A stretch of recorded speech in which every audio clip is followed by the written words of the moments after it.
Hey everyone, welcome to HFY Galactic Empire Fall. Real human stories, nothing more artificial. Because HFY begins with humanity. I'm Naira Solis. Subscribe. The signal starts now. No one in the galaxy noticed the first star go dark. It happened far from the trade lanes, far from the shining worlds of the core, in a cold region of space where only survey drones and old miners ever traveled. One moment the star was there, burning with its normal pale blue light. The next moment it was gone. Not exploded. Not collapsed. Not hidden by dust. Gone. At first, the event was called a sensor fault. Then a mapping error. Then a navigational problem caused by outdated charts. But when a second star vanished only 12 days later, and a third one after that, fear began to spread across the galaxy. Because stars did not simply disappear. Not even in war. Not even in the oldest records of the Galactic Archive. And yet the evidence became impossible to deny. Entire systems were falling into darkness. Planets froze within hours. Stations sent desperate calls for help before their power failed. Cargo routes broke apart. Colonies went silent. Ancient observatories reopened. Emergency fleets moved into empty space, only to find something that made no sense. The stars were truly gone. No debris, no radiation burst, no gravity shock, just black emptiness where light had once lived. Within 2 months, panic reached the core worlds. That was when Archivist Turin Val was called to the High Chamber of Records on Ellis Prime. Turin was not a soldier. He was not a diplomat, and he certainly was not important enough to stand before the full Council of Species. He was a historian, thin and quiet, with pale silver skin and dark eyes that always looked tired. For 40 years he had worked in the deepest levels of the archive, studying lost civilizations, broken star maps, and languages no one else cared to read. He liked silence. He liked old things. He liked problems that stayed safely inside books. But now, as he stood beneath the giant crystal dome of the High Chamber, he knew silence had ended. Thousands of lights glowed above him, each one marking a known star of the galaxy. One by one, more lights were turning black. Turin stared up at the map and felt a chill run through him. 27 stars were gone. The chamber was full of voices. Council members argued in tight circles. Military officers sent reports across shimmering holoscreens. News drones floated near the ceiling, recording every word and every expression. Fear moved through the room like a living thing. At the center of it all stood Chancellor Severin of the Council, a tall being wrapped in layered blue robes. Her face was calm, but her voice was not. "Archivist Val," she said, turning toward him. "You were chosen because your division studies the pre-expansion era and the human silence." The room became quieter at that name. Human. Even now, after centuries, that word still carried weight. Not because humans ruled the galaxy. They did not. Not because humans had built the greatest empire. They had not. The truth was stranger than that. Humans had simply vanished.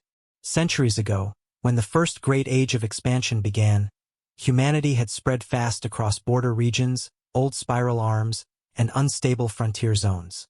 They had built research worlds, signal towers, hidden observatories, deep space relays, and long-range colonies in places most species considered useless or dangerous. Then, in less than 60 years, they had withdrawn. Station by station. Fleet by fleet. World by world. Some human colonies were abandoned. Some were destroyed. Some simply stopped answering. Trade with human space ended. Diplomatic channels failed. Their last embassies closed without warning. Then humanity was gone. Not extinct. Not conquered. Just missing. A few ruins remained. A few drifting stations. A few silent ships found in dead orbits. Enough to prove they had existed. Enough to create legends. But never enough to explain why they left. Over time, the galaxy made its own answers. Some said humans destroyed themselves in secret wars. Some said they had entered another galaxy. Some believed they had found something in deep space and ran from it. Others thought they had never been real at all, only a story built from broken records and frontier myths. But the archives knew better. Humans had been real, and they had disappeared on purpose. Turin swallowed. Chancellor, what does the human silence have to do with the darkening stars? Severin raised one hand, and the central holomap changed. The chamber dimmed. New lines appeared across the galaxy, connecting the vanished stars. Turin's breath caught in his throat. The pattern was not random. The dead stars formed a curve, then another, like lines on an ancient machine, like the edges of something enormous. You see it, said Severin. Yes, Turin whispered. It was detected 3 hours ago, said Admiral Kess of the Defense Fleet, stepping forward. His heavy armor reflected the dim map light. The missing stars are forming a structure. A structure? Turin asked. That is the only word we have, Severin replied. A pattern this precise cannot be natural. Turin stared at the map. His mind was already moving through memories, old diagrams, damaged files, forgotten human records sealed in the lowest levels of the archive.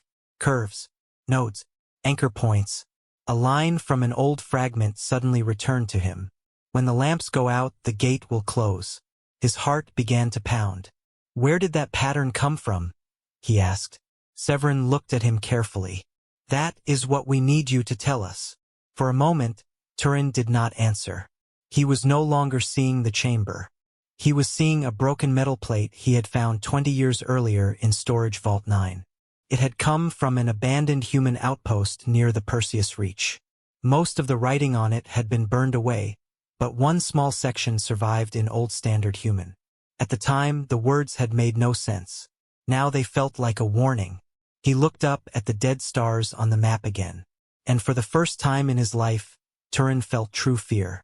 I need access, he said, to all restricted human materials. Full archive depth.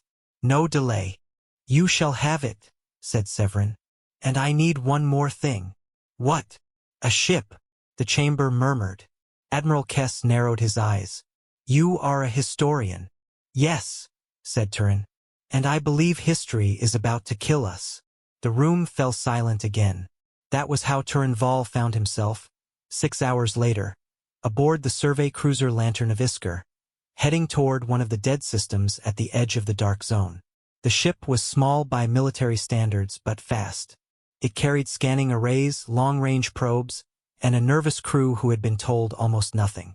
Outside the front observation glass, stars shone sharp and cold across the void.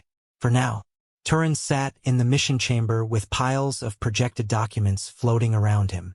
Most were old human records recovered from ruins over the last 300 years. Some were damaged. Some had entire sections missing. Many had never been translated fully because no one had believed they mattered. Now every fragment mattered. Commander Lisa Wren entered the chamber without making much noise. She was human. That fact still surprised Turin, even after seeing her name on the mission file. Unlike the vanished colonies of the old days, a small number of humans still lived among the wider galaxy. Descendants of traders, diplomats, station crews, and mixed frontier settlements. They were rare, but not unknown. Commander Wren had short dark hair, a calm face, and the steady walk of someone used to danger. She wore no extra decorations, only the simple black-gray uniform of a Deep Space Command officer. You have been reading for 4 straight hours, she said. Turin did not look up. I have also been panicking for 4 straight hours. That is honest. I am a historian. Honesty is the only defense we have when everything else is gone. Wren stepped beside him and looked at one of the floating records. It showed a faded image of a giant ring station near a red star. Human text scrolled beside it. Her face changed slightly. You found something. Maybe, Turin said. Or maybe I found many things that only become terrible when placed together. That sounds bad. It is bad. He finally looked at her. Commander, how much do you know about early human withdrawal? Almost nothing, she said. My family came from station-born traders. Old Earth stories were just stories to us. Turin nodded. That may be a good thing. He expanded several records at once. Old maps, energy diagrams, a half-burned mission log. A survey report with 80% corruption. A translation note written by a dead archive scholar 100 years earlier. Look here, he said.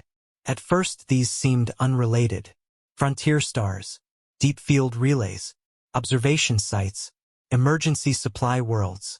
But they all sit near the same regions where stars are now vanishing. Ren studied the maps. You think the humans were building something out there? No, said Turin quietly. I think they found something that was already there.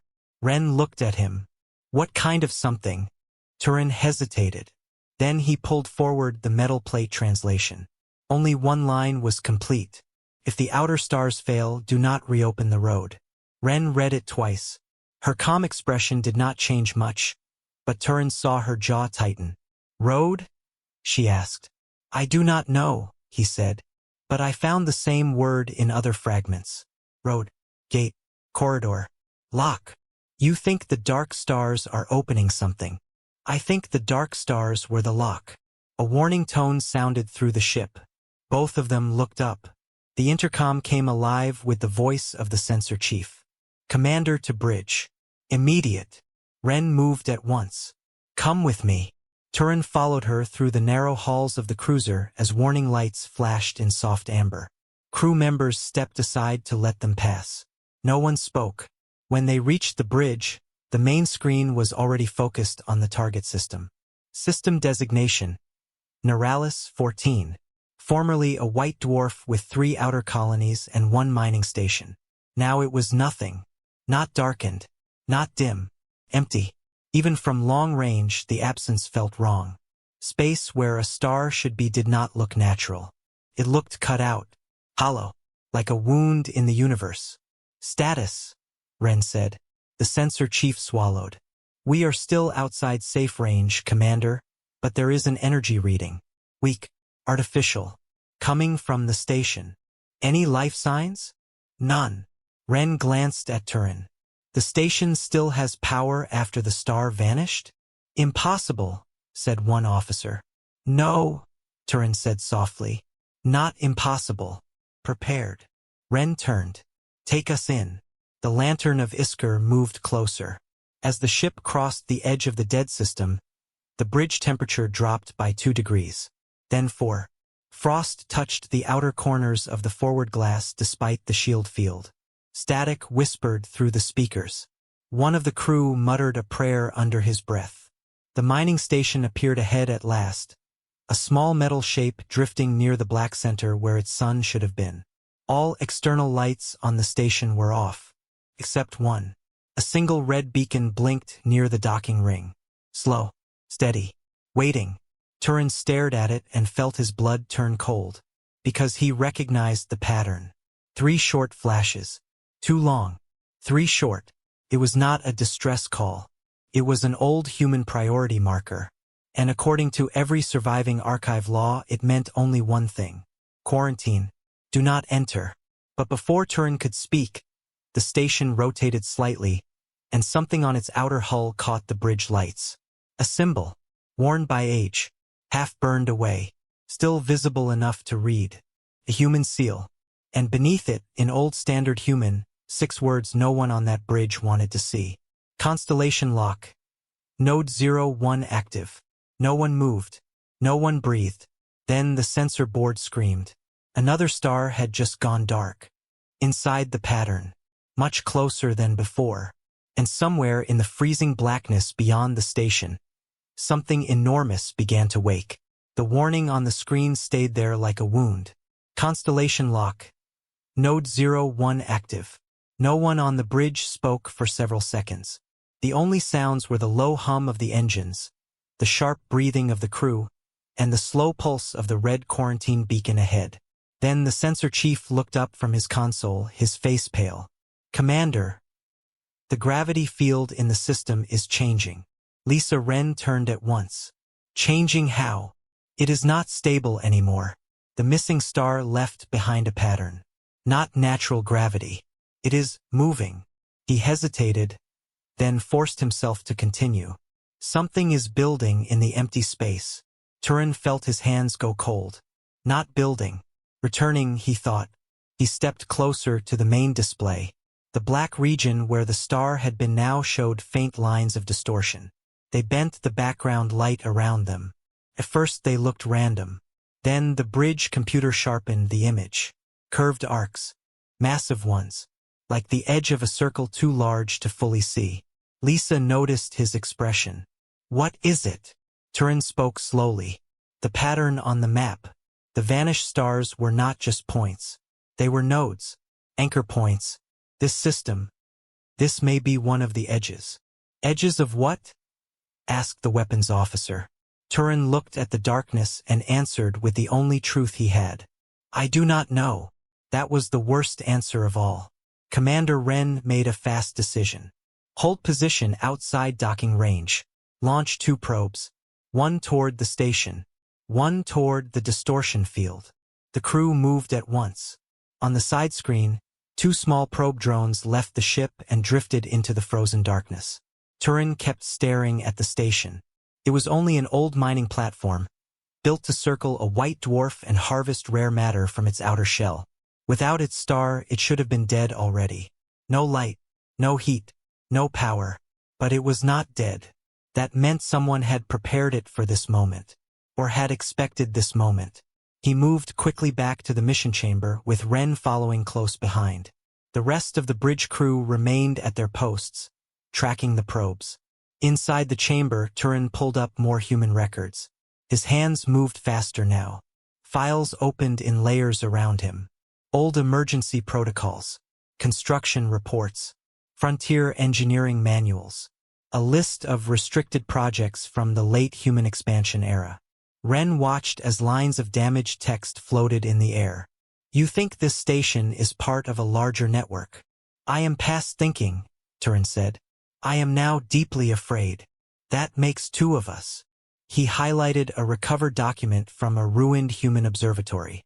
Most of it was corrupted, but a few phrases were clear. "Node shielding, independent thermal reserve, fail dark sequence, preserve lock integrity." Wren read over his shoulder. "Fail dark." Turin nodded. "A system designed to keep working after a star is removed." Her eyes narrowed. "Removed?" "Yes. You are saying humans built stations that could survive the disappearance of stars." "I am saying they planned for it." Wren was silent for a moment.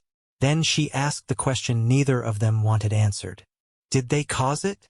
Turin did not reply immediately. At last he said, "I hope not." The intercom sounded. "Bridge to Commander. Probe 1 approaching station. There is external text on the docking ring." Wren touched the comm panel. "Patch it through." A live image appeared in front of them. The probe lights slid across old metal, frost, and cracked plating. Then the camera settled on a sealed airlock. Words were painted beside it in faded white letters. "If you are seeing this, the sky has failed." Turin closed his eyes for one brief second. There it was again. Not surprise, not confusion, expectation. Whoever built this station had known exactly what would happen. Wren's voice stayed steady. "Any movement?" "Negative," came the reply. "No visible life signs. But the lock is powered." The second probe sent its feed a moment later. The distortion field in the dead center of the system was growing stronger. The probe's image shook with static. Strange lines flashed across the sensor data. Mass readings rose and fell in ways that made no physical sense. Then the feed froze for one heartbeat. When it returned, something was visible in the black. A surface. Smooth, dark, curved, impossible. The bridge officer's voice broke over the comm. "Commander, there is an object forming in the void." Wren and Turin exchanged one look and ran back to the bridge. This time no one tried to hide their fear. The main display showed the probe image enlarged. Against the emptiness where the star had once burned, a huge curved shape was slowly becoming visible. It was not lit. It did not reflect like metal or stone. It seemed to absorb light, drinking in the last weak glow from the outer planets. More of it appeared every second.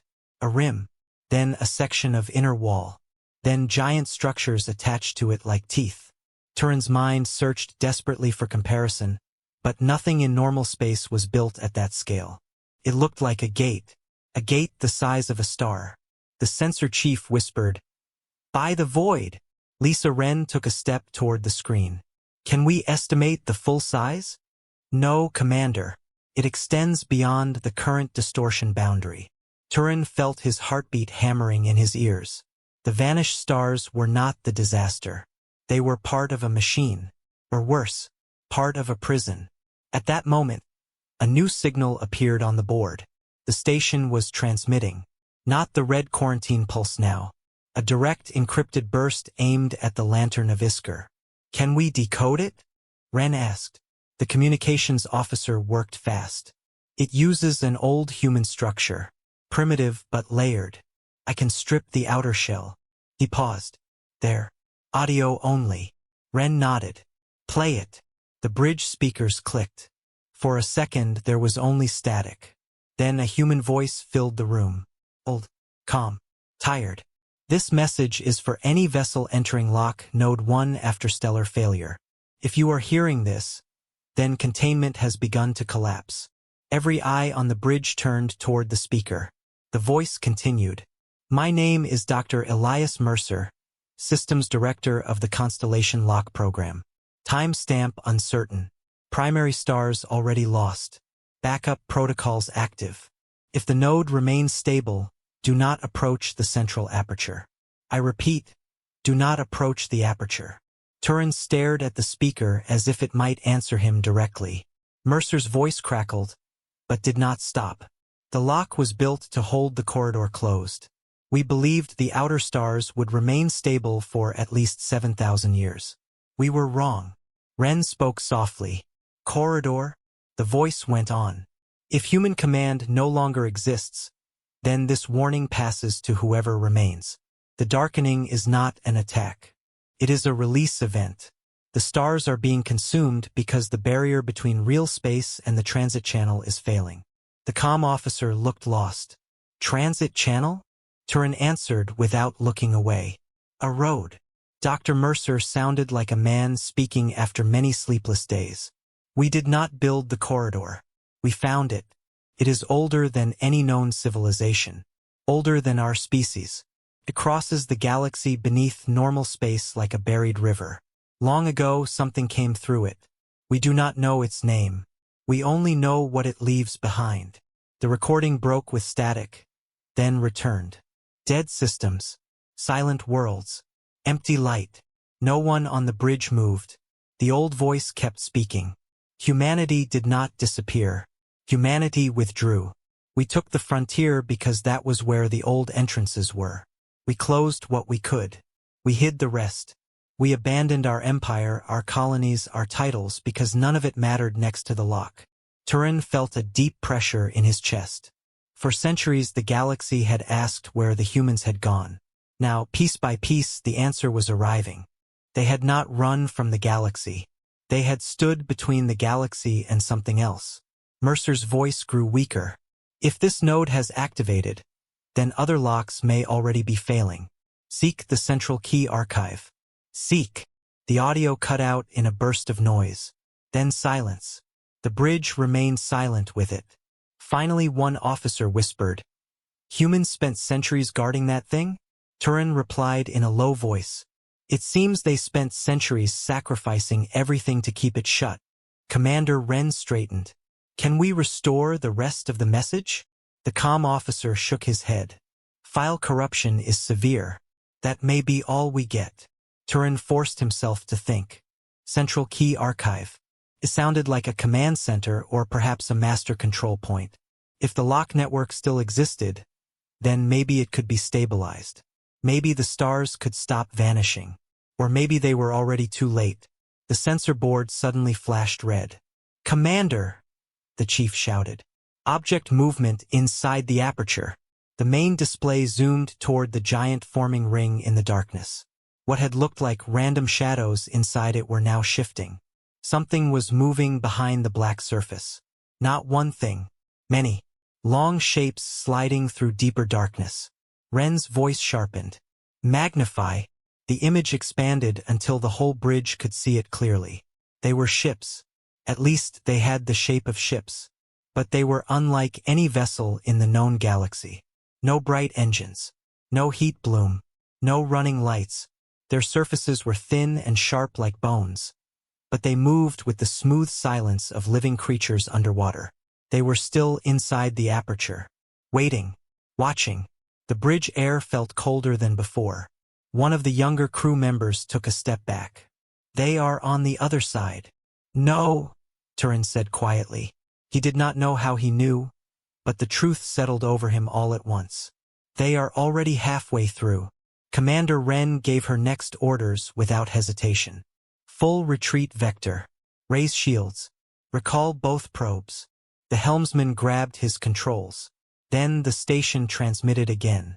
This time not audio. Coordinates. A single marked location deep beyond the current dark zone. Attached to the signal was one short line of text. Last human access point. Turin stared at the words. Wren stared at the growing gate. The ships inside the aperture began to move faster. And far across the galaxy, on the great map above the council chamber, 2 more stars went dark.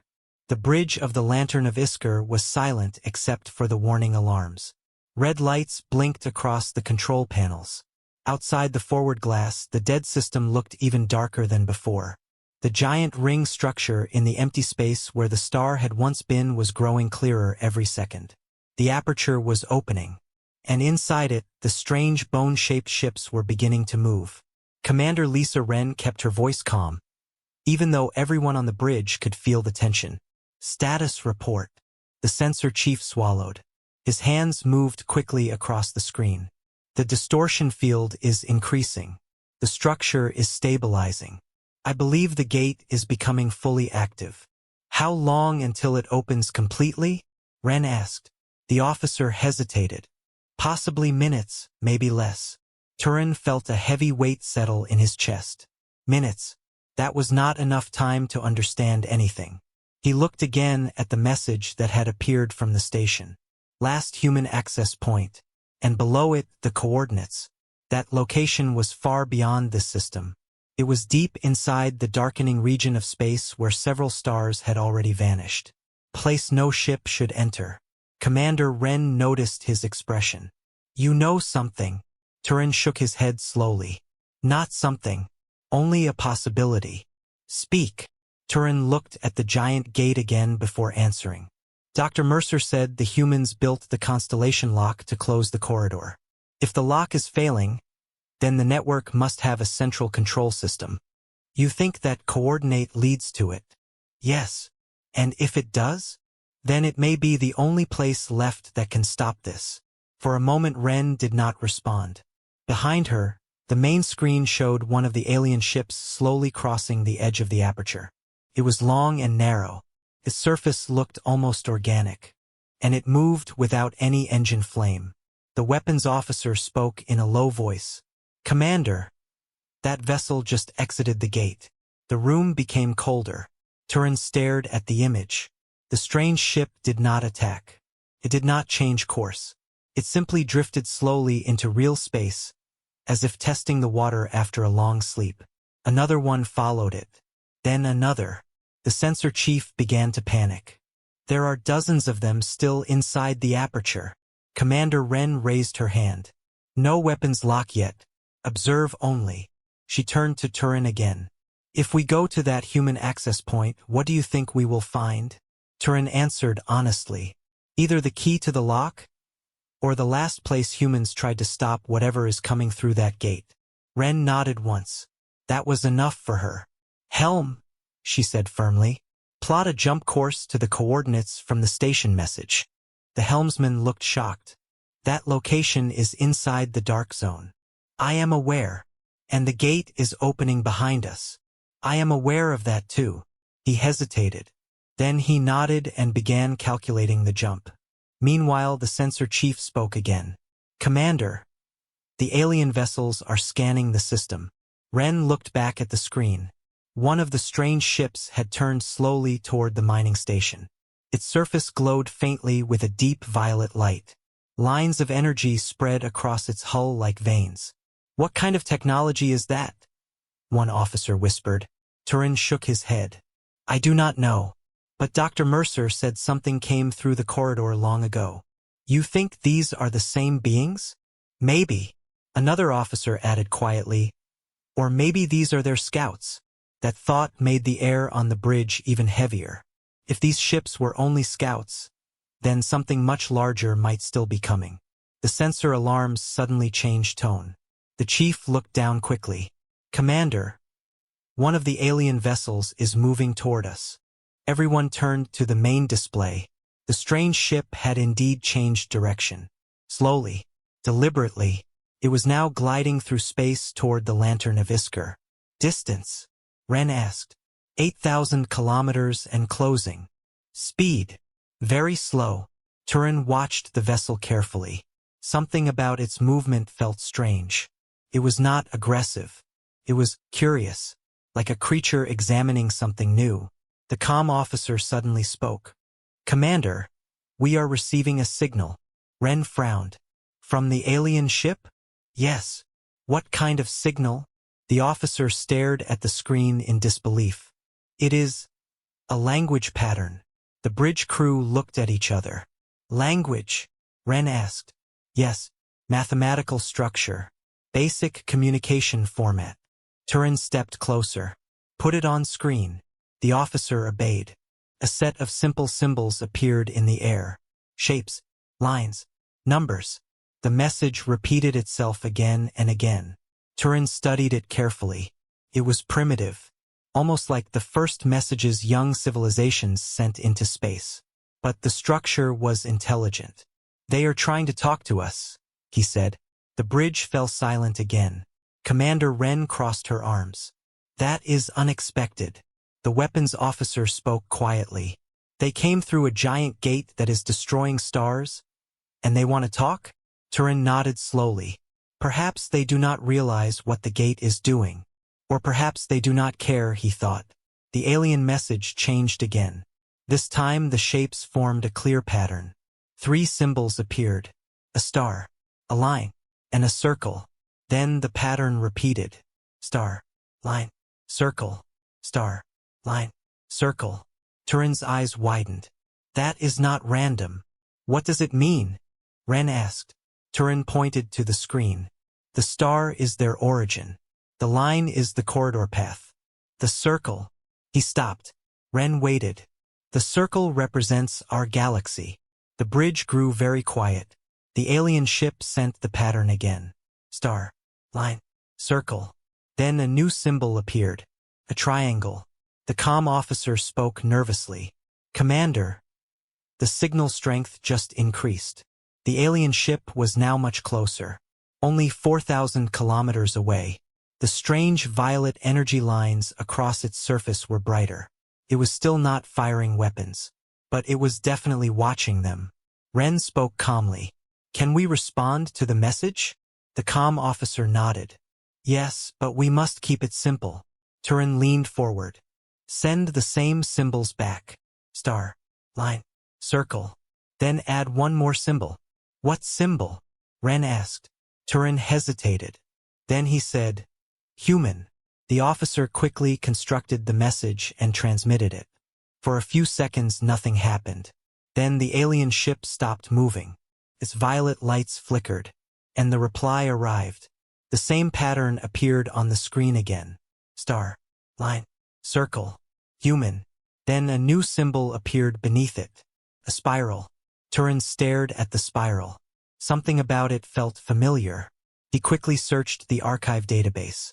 Hundreds of old files flashed past his eyes. Then one result appeared. An ancient human record. From a ruined frontier observatory. He opened it. The symbol was there. The spiral. And beside it were 3 words. Corridor source region. Turin felt a cold wave run through his body. They are showing us where they came from, he whispered. Ren looked at the screen. But why? Before Turin could answer, the sensor chief shouted. Commander! Energy surge inside the gate. Everyone looked back at the main display. The giant aperture was now glowing faintly. More alien ships were emerging. Not dozens. Hundreds. The strange vessels poured slowly into the system like dark fish leaving a deep ocean. The scout ship near the Lantern of Isker sent one more message. Only two symbols this time, the spiral and the circle. Then the ship turned away from them. It began drifting back toward the gate. The comm officer spoke in a shaky voice. It stopped communicating. Turin understood why. The message had already been delivered. Whatever lived beyond the corridor had not come as a single fleet. It had come as an entire civilization. Commander Wren looked at the growing swarm of ships. Then she looked at the jump calculations on the navigation console. "Helm," she said quietly. "Jump drive ready," the helmsman replied. Turin felt the ship vibrate as the engines powered up. Behind them the gate continued to open. Hundreds of alien ships were now spreading across the dead system. And somewhere in the deep darkness of the galaxy, the last human access point waited. Maybe it held the key to the constellation lock.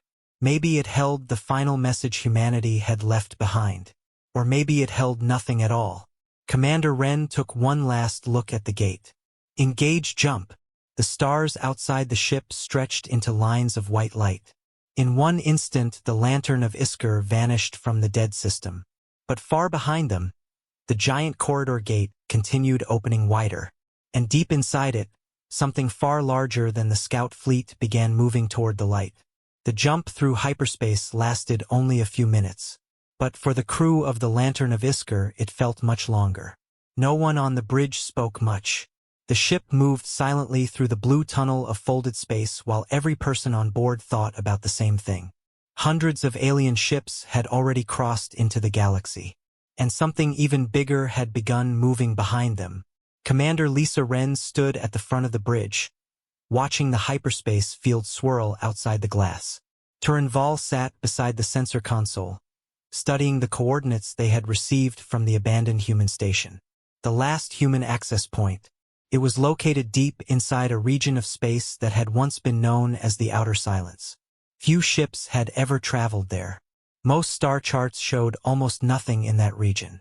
Just scattered stars, cold systems, old research beacons, and several ancient human ruins. Turin finally spoke. "Commander." Wren turned slightly. "Yes. The humans did not choose that location randomly." "What do you mean?" "The Outer Silence sits near the center of the constellation lock pattern." Wren frowned slightly. "So the control point is near the middle of the network."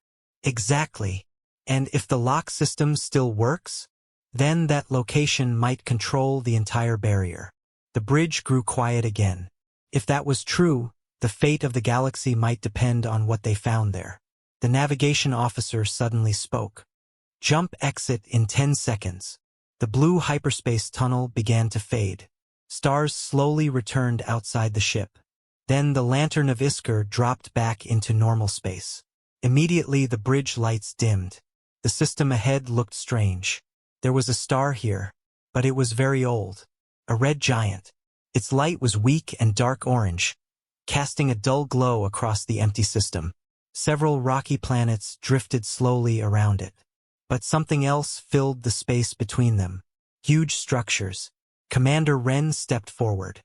"Display magnification." The main screen zoomed in. Turin felt his breath stop. The system was full of machines. Massive ones. Old ones. They floated across the system like a giant web of metal rings, towers, and strange circular frames. Thousands of them. Perhaps millions. All connected by glowing lines of energy. The sensor chief whispered in shock. That is not a station." "No," Turin said quietly. "It is a network." Commander Wren crossed her arms. "Human construction?" Turin studied the shapes carefully. "Yes." He pointed at the screen. "Look at the structural patterns. The design matches several old human engineering styles. But this scale," the weapons officer said. "It is enormous." Turin nodded. "This may be the heart of the constellation lock." The Lantern of Isker moved slowly into the system. Every sensor on the ship activated. Data poured across the screens. Power readings, energy flows, magnetic waves, And something even stranger. Commander, the sensor chief said slowly, these machines are still active. Ren looked surprised. After centuries? Yes. The officer zoomed in on one of the structures. It looked like a giant metal ring 300 kilometers wide. Energy pulsed slowly along its inner surface. Another officer spoke. There are thousands of them. Turin watched the display carefully. His historian's mind quickly recognized the pattern. These rings are aligned with the vanished stars. You mean the lock nodes? Ren said. Yes. Each ring seemed to send a narrow beam of energy toward deep space. Invisible lines stretched across the galaxy, like threads connecting distant points. And many of those threads now led to darkness. Stars that had already gone out. The sensor chief suddenly frowned. Commander, something else is here. What kind of something? Ships. Everyone on the bridge looked up. The screen zoomed again. Dozens of small vessels floated near one of the giant ring structures. They were not alien ships. They were human. Old human ships. Mining craft. Survey ships.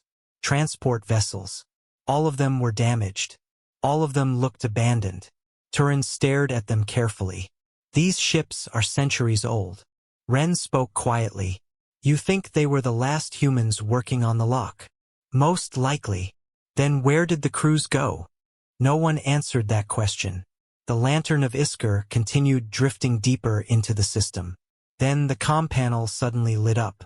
Commander, the communications officer said, we are receiving a signal. Ren turned quickly. Source. One of the large ring structures. Audio? Yes.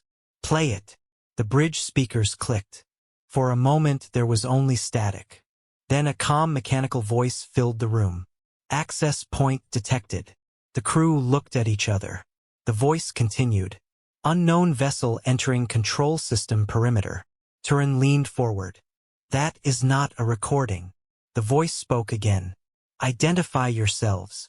Commander Ren stepped toward the comm console. This is the exploration cruiser lantern of Isker. There was a pause. Then the voice answered. Identity recognized as non-hostile species classification. Another pause. Then new words appeared on the screen. Constellation Lock Control AI Unit Athena. Turin's eyes widened. An artificial intelligence. Ren nodded slowly. Human built. Yes. The voice returned again. Human command codes not detected. Human civilization status unknown. Requesting operational authority. Ren glanced at Turin. What does it want? Turin answered carefully. The system was designed to respond only to humans. Then why is it speaking to us? Because the lock network is failing. As if confirming his words, the sensor board flashed red. Commander, the chief shouted. Another star has vanished. Turin looked at the network display. Several of the energy lines connected to the rings suddenly flickered. The giant machines around them began glowing brighter. The AI spoke again. Lock integrity dropping below safe threshold. Multiple corridor breaches detected. Ren spoke quickly. What happens if the lock fails completely? The AI answered immediately. The corridor will reopen across the galaxy. The bridge crew waited. Then the AI finished the sentence. External civilization incursion probability. 98%. Silence filled the bridge. They all remembered the alien ships coming through the gate. And the even larger shadow behind them. Commander Ren stepped closer to the console. Athena? Can the lock be repaired? The AI paused for a long moment. Processing. Then it answered. Partial repair possible. How? Manual activation of remaining lock nodes. Turin looked at the system map. Many of the nodes are already gone, he said. Yes, Athena replied. However, the central core remains operational. Ren asked the most important question. What will happen if we activate the core? Another pause. Then Athena answered. Emergency containment protocol will close the corridor. That sounded good. Too good. Ren noticed something in the AI's tone. And the cost? The answer came quietly. The entire lock network will collapse. What does that mean? One officer asked. Athena responded. All connected stars will be consumed to generate the containment barrier. The bridge became very still. Turin slowly looked up at the giant system map. The glowing network lines stretched across half the galaxy. Thousands of stars. Billions of worlds. Consumed. Ren repeated softly. Yes. The AI finished the sentence with cold precision. To seal the corridor permanently, the constellation lock must sacrifice every star within the network. No one spoke, because they all understood what that meant. Saving the galaxy would destroy half of it. Turin whispered the thought that no one else wanted to say aloud. That is why humans disappeared. Commander Ren nodded slowly. They stayed here to guard the lock. And when the stars started failing, Turin said quietly, they realized the only solution was to destroy them. At that moment, the sensor chief shouted again. Commander! What now? Long-range scan just detected hyperspace disturbances. Ren's heart sank. From where? The officer pointed at the screen. Near the edge of the system, multiple distortions were forming. Dozens. Hundreds. The alien fleet had followed them, and it was arriving much faster than expected. Turin looked at the growing swarm of hyperspace signatures. Then he looked at the giant lock network around them, and finally at the words on the screen. Emergency Containment Protocol. He realized something terrible. The humans had built the system to sacrifice stars, but they had never finished the final decision. They had waited, hoped, delayed the choice for centuries.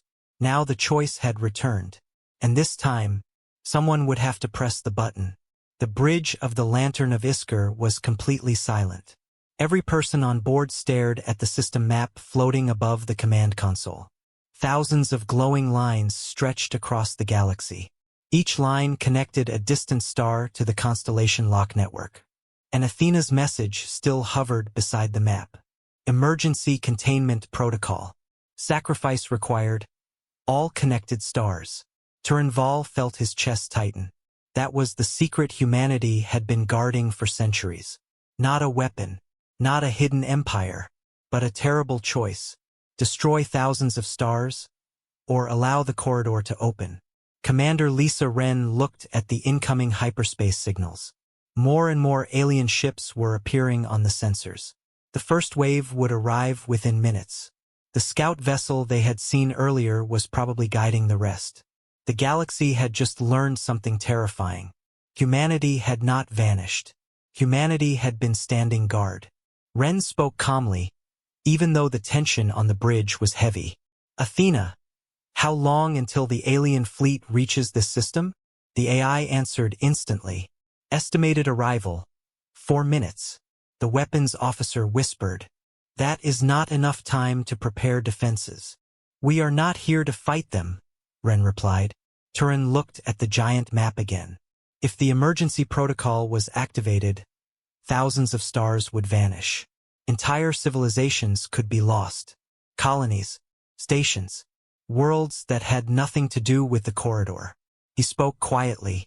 Athena, is there any other solution? The AI paused, processing. Then it answered. Probability of alternate containment method. Less than 1%. That answer felt like a stone dropping into the room. Ren crossed her arms. If we do nothing, the corridor will fully open. And the alien fleet? Current scout group size estimated at 200 vessels. The bridge crew looked relieved for a moment. That was not a galaxy-ending number. Then Athena continued. However, deep corridor scans detect additional formations. The screen changed. A huge shadow appeared behind the gate on the display. Even the sensor officers looked shocked. The shape was enormous. Hundreds of times larger than the scout ships. Possibly larger than a moon. Turin whispered. What is that? Athena answered with calm certainty. Primary incursion vessel. The bridge crew understood immediately. The ships they had seen earlier were only scouts. Explorers. The real force was still coming. Commander Ren took a slow breath. Then she asked the question everyone feared. How long until that vessel reaches the galaxy? Estimated arrival after full corridor stabilization. 4 hours. 4 hours. That was how long the galaxy had before something unimaginable arrived. Turin looked again at the constellation lock map. Thousands of stars connected to the system. Thousands of lives. But if the corridor opened completely, the entire galaxy might face extinction. He felt suddenly very tired. Humanity had carried this burden for centuries. And now that responsibility had fallen to strangers. Commander Wren turned toward him. What would the humans have done? Turin did not answer immediately. Instead, he opened one more archive file. A damaged human journal recovered long ago from a silent station. He had studied it years earlier. At the time, it had seemed mysterious. Now it made terrible sense. He read the words quietly. The lock is not a weapon. It is a last choice. We pray no one will ever need to use it. Wren listened carefully. Did they ever activate it before? No, Turin said. They delayed the decision as long as possible. And now, he looked up slowly. Now the decision cannot be delayed. The sensor chief suddenly shouted. Commander! First alien ships exiting hyperspace. The main display lit up. Blue flashes appeared across the edge of the system. 1, 5, 20. More than 50 ships emerged into normal space. They looked exactly like the scout vessel they had seen earlier. Long, dark, bone-shaped, the alien fleet began spreading out across the system. But something strange happened. They did not fire weapons. They did not attack. Instead, they began scanning the giant human structures. The comm officer spoke nervously. They are studying the lock network. Turin understood why. Those ships had come through the corridor. They probably knew exactly what the lock system was. Commander Wren watched them carefully. They know this is the control center. Athena spoke again. Alien vessels approaching central ring. The screen zoomed toward the largest structure in the system. A massive circular platform nearly 1,000 kilometers wide. That must be the lock core. The place where the emergency protocol could be activated. The alien fleet was heading straight for it. Turin felt a sudden wave of fear. If they reach the core... Athena finished the sentence. Emergency containment will become impossible. Wren's voice hardened. Helm, move us closer to the central platform. The ship engines hummed as the lantern of Iskar accelerated. But they were small compared to the alien vessels. They would not reach the core before the fleet did. The weapons officer looked frustrated. We cannot stop them. Wren shook her head. We do not need to stop them. Everyone looked at her. She turned to Athena. Is remote activation possible? The AI answered. Affirmative. Turin understood immediately. You mean we can activate the lock without physically reaching the core? Yes, Athena replied. But the command authorization requires biological verification. Wren frowned. Human verification? Yes. The bridge crew looked at each other. There were no humans on board. Except one. Commander Lisa Wren. She had been born on a distant trading station. Her family had human ancestors, but she had never thought much about it. Now Athena spoke again. Genetic analysis indicates Commander Wren carries sufficient human biological markers. The room became very quiet. Wren looked at the console. So I can activate the protocol. Yes. And once it starts, the process cannot be reversed. Turin felt a heavy pressure in his chest again. Thousands of stars would vanish. But the alien fleet would be trapped outside the galaxy. Commander Wren looked at the incoming ships. They were getting closer to the core structure.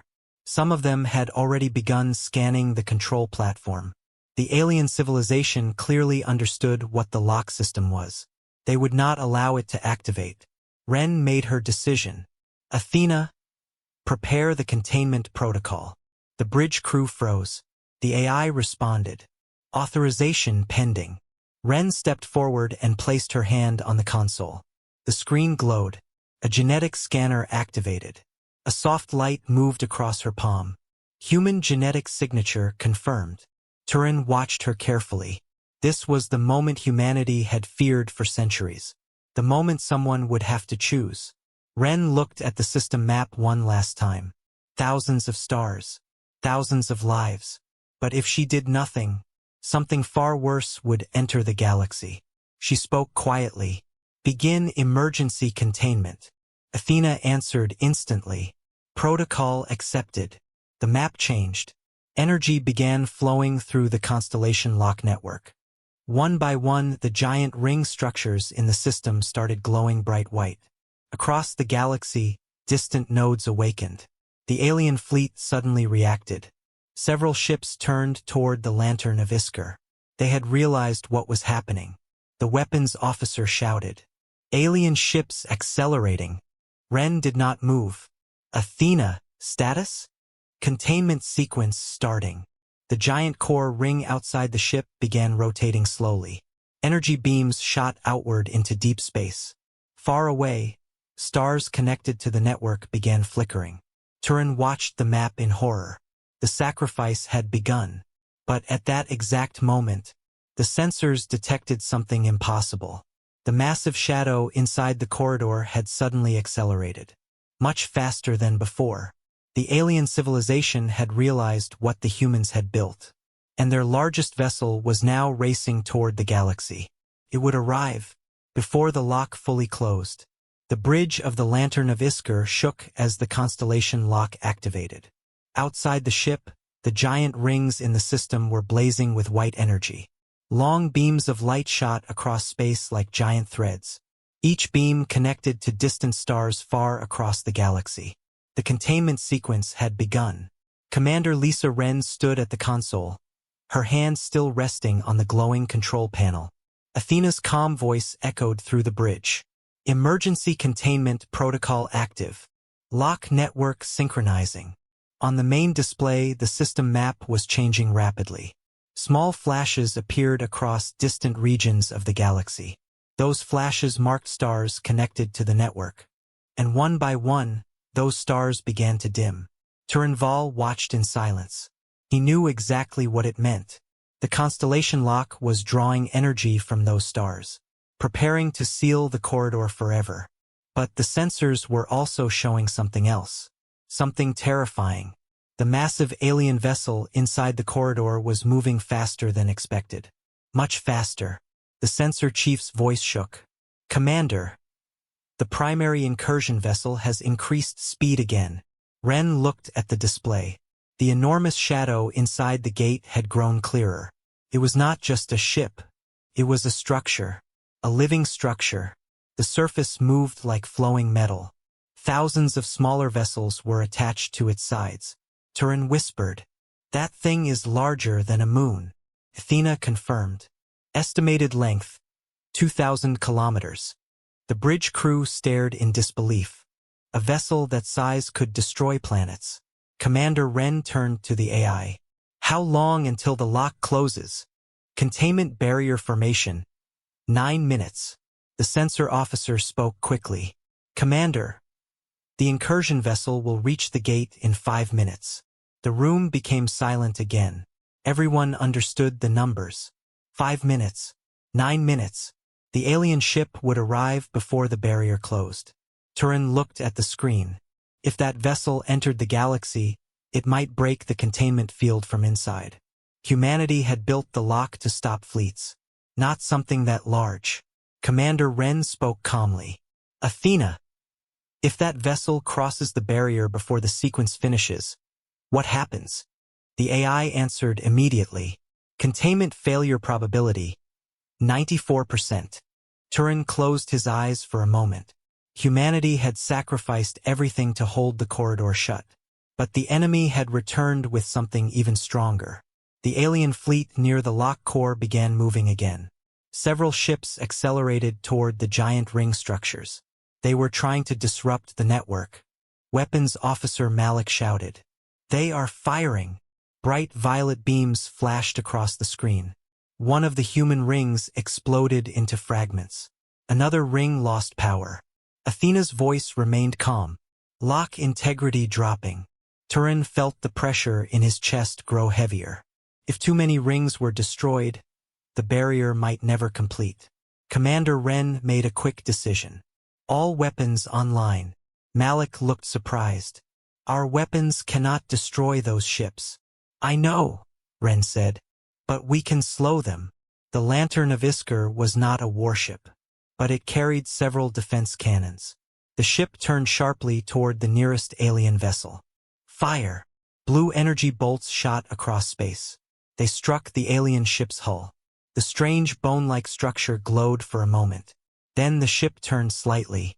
The attack had not destroyed it, but it had forced the vessel to change course. Malik fired again, and again. Each shot pushed the alien ships away from the lock rings. The rest of the alien fleet began responding. Several vessels turned toward the small human cruiser. Ren did not flinch. Keep firing. The ship trembled as more weapons discharged. One alien vessel suddenly released a beam of violet energy. It struck the Lantern of Iskar's shield. The bridge shook violently. Shields at 70%. Malik shouted. Another beam hit them. 50%.